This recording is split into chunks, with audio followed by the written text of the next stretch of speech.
Okay, so hello everyone. Welcome back to another episode of my movie reviews, Rickeys Reviews. So, I wonder, what movie could we cover for the Christmas season? What would be something fun? Am I going to do a classic Christmas movie? Am I going to do some other random thing that people would want to watch? Well, if you've seen the title of the video, then you know that I'm about to cover the Christmas film, It's a Wonderful Knife. Now, yes, I'm covering It's a Wonderful Knife. Now, if you've never heard of this movie, it is a 2023 horror movie, slasher, whodunit slasher, sort of, that speedruns the whole whodunit slasher element, and is a almost parody riff, sort of, on the classic Christmas film It's a Wonderful Life, which, if you looked at the poll, what I tried to do was I had the Christmas movie it was based on, and then the horror movie, which, in this case, was It's a Wonderful Knife and It's a Wonderful Life, The Mean One, and How the Grinch Stole Christmas. Now, as you can tell, It's a Wonderful Knife won that poll. So that's the movie that we're going to be covering today. Now, the premise of the movie is that this girl, our main character, I completely forgot what her name was. I'll have to go back up and look that up. So, hold on 1 second while I go and recheck my notes as to what the main character's name was. So, hold on. My bad, guys. Okay, yeah, so the main character's name is Bernie Simon. I'm sorry, I kind of forgot her name, but I guess I'll bring that up later in, later point. But yeah, Bernie Simon, our main character, goes through a traumatic experience with a whodunit slasher that speedruns the whole idea of a whodunit slasher and reveals the killer in the first, few scenes of the film in the whole attack and everything. But a year later, the trauma from the incident is still affecting her in the town of Angel Falls, and so she makes a wish on the Northern Lights, I believe it was. It was either Northern Lights or an Aurora Borealis, that she was never born. Now, if you've seen It's a Wonderful Life, then you know where this is going. The whole twist element of, oh, now the character's gonna go through their whole life and everything that happened, but without them ever being born.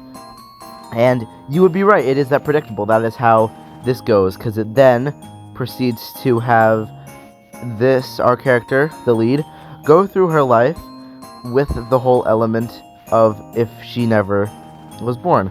So that is the basic synopsis of the film.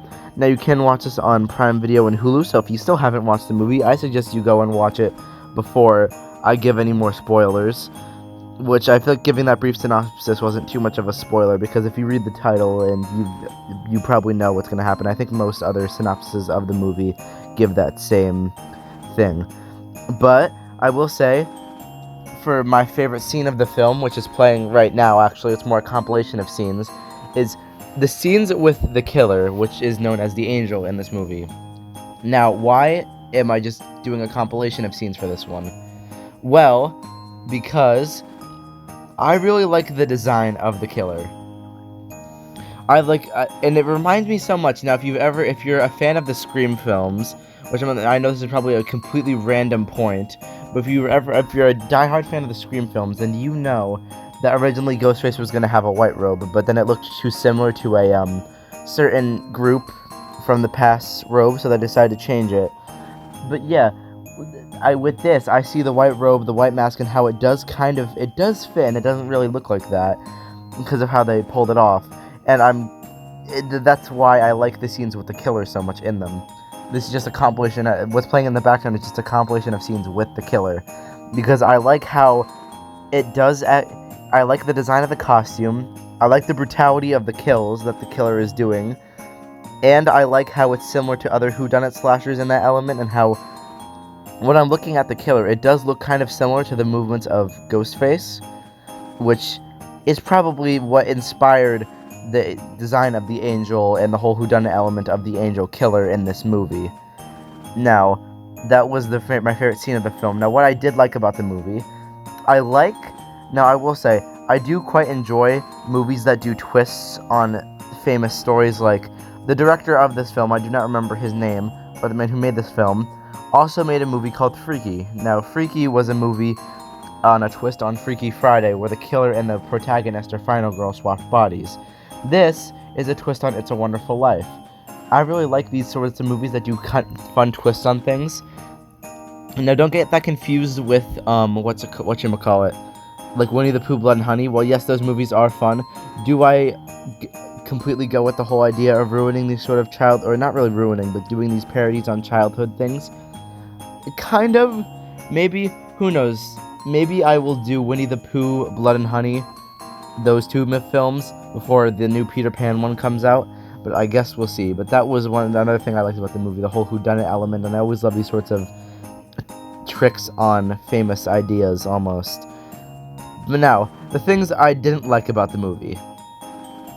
Yes, I will say that some of the characters were a little bit unforgettable in certain parts, but I guess with slashers, that's always a token thing you're gonna have. Not really token, but that's a thing you're always gonna have. You're gonna have some unforgettable characters that you're just like, as you're watching the scene play, you're like, wait, what was their name again? And yes, I get that whole bit of it. And it's always a part of slashers. It's just something I never really like. Like with a film, I'm sorry that I'm always comparing. I can't speak. Wait, that I've been comparing this movie to Scream quite a lot.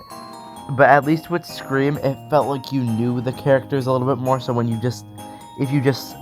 the first one really, Scream 5 had that one cop that you didn't really know what was his name when you saw him die.